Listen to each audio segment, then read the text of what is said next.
एहसानुल हक मलिक, सम्मानित से हमारे सहयोगी शिवनारायण कुशवाहा जी।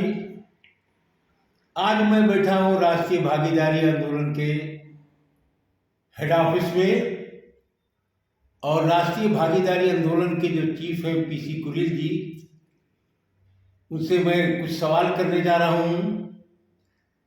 कुरिल साहब, आप एक लंबे समय से भागीदारी भागीदारी करके संगठन भी है और भागीदारी की बात एक लंबे समय से करते आ रहे हैं। भागीदारी आज तक नहीं मिली, कैसे भागीदारी मिलेगी, इसके लिए आप कोई प्रयास कर रहे हैं या कोई आपके दिमाग में कोई योजना है जी? सम्मानित सभी साथियों, सभी को जय भीम। आपने बहुत अच्छा सवाल उठाया है। देखिए, भागीदारी हम नहीं उठा रहे हैं, ये उठा हुआ पहले से है। बाबा साहब इसी पर जो है संघर्ष किया, जो आंदोलन था बाबा साहब का इसी भागीदारी पर था। अगर अब ये सीरियल आ रहा है, अगर 8:30 बजे लोग अगर देखना शुरू कर दें तो उनको भागीदारी के मतलब को, मकसद को समझ में आ जाएगा। क्योंकि देश में दो लड़ाई थी। एक मानव के खिलाफ थी, जिसे मनवादी व्यवस्था कहते हैं, मनवाद सिद्धांत, और एक अंबेडकर सिद्धांत था जो मानवता को देने वाला था। तो आज बराबरी का कंसेप्ट बाबा साहब के सिद्धांत में था। उन्होंने जो है अंबेडकर सिद्धांत वो हर जगह पर अन्याय के खिलाफ संघर्ष किया है, और भागीदारी उससे ये था कि प्रतिनिधित्व अगर हर जगह पर इन प्रतिनिधित्व रहेगा, चाहे न्यायालय हो, चाहे कार्यपालिका हो, चाहे शासन सत्ता हो, हर जगह पर अगर लोग भागीदारी के रूप में रहेंगे, प्रतिनिधित्व रहेगा, तो फिर वो अपने अपने समाज की बात, जो उनके ऊपर अन्याय हो रहा है, उसके बारे में कह सकेंगे, और उससे संघर्ष की स्थिति भी पैदा होगी। अपने सम्मान के लिए बराबरी की बात को लागू करें। अभी बिहार सरकार ने जातीय जनगणना कराई और साथ ही साथ जातियों की जो आबादी है उसके अनुपात में आरक्षण भी लागू किया। इस पर आप क्या कहना चाहेंगे? देखिए, जो उन्हें जातिगत जनगणना कराई ये बहुत अच्छा है, पहल इस कदम का पहल किया जाना चाहिए। लेकिन जातिगत जनगणना से सारी समस्याओं का समाधान नहीं होता है। जातिगत जनगणना जो है उस पॉलिसी को भागीदारी सिद्धांत से जोड़े तो हर स्तर पर जो है उन्हें प्रतिनिधित्व मिलेगा, और उनका जो आरक्षण है वो उसका भी पूर्ति होगी।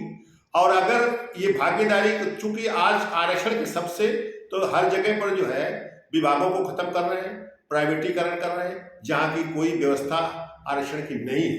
और भागीदारी जब होगा तो हर जगह पर भागीदारी होगी, चाहे वो न्यायालय हो, चाहे कार्यपालिका हो, चाहे राज सत्ता हो, चाहे कार्य निर्माण।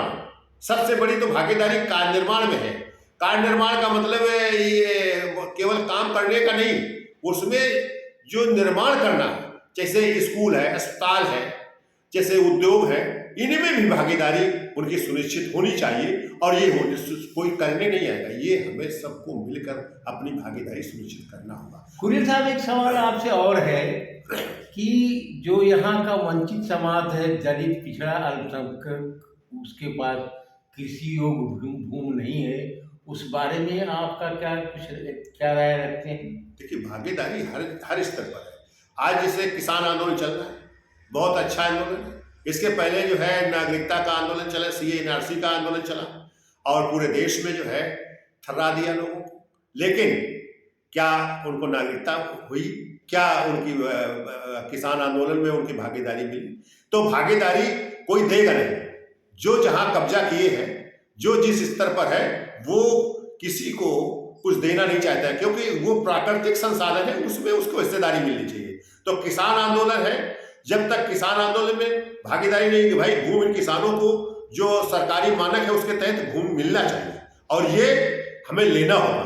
और जो मजदूर किसान है, तो जो मानक के तहत जो उनको दिहाड़ी तय हुई है, 500 रुपये पर डे की दिहाड़ी उनको मिलनी चाहिए। ये कोई देगा नहीं, ये हमें लेना होगा। तो इसके लिए बड़ा आंदोलन की जरूरत है। जैसे नागरिकता का सवाल है, नागरिकता को करना नहीं चाहते, केवल ये उलझाए रखना चाहते हैं। आज उसके तहत लोगों को किस तरह से उनको पीड़ित रखें, कैसे उनको हम भारत के नागरिक से बाहर करें, ये वो लोग कर रहे हैं जो इस देश में मानवता को पसंद नहीं करते हैं, जो इस देश में रामराज की बात करते हैं, जो इस देश में हिंदू राष्ट्र की बात करते हैं। आज देश में अगर कोई खतरनाक है तो इस देश की व्यवस्था, वो मनु की व्यवस्था भी हो सकता है, वो ब्राह्मण व्यवस्था भी हो सकती है, वो इस देश का जो विकृत मानसिकता हो सकती है।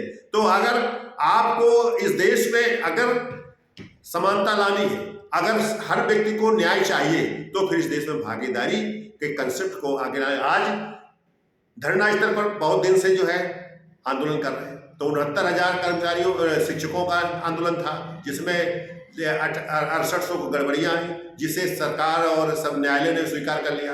आज तक उन्हें नई नियुक्ति पत्र नहीं दे रहे। तो ये सब पिछड़े और दलित उसमें है। तो ये इसलिए नहीं दे रहे हैं क्योंकि वो चाहते हैं कि इनको हक ना मिले।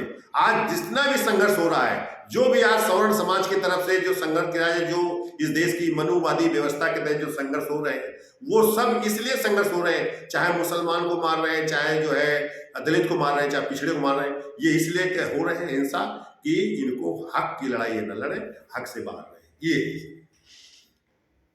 ये एक लंबे समय से बाबा साहब ने भागीदारी का कंसेप्ट बहुत ओपनली पार्लियामेंट में भी कहा था और हर जगह अपने भाषण में भी कहा था।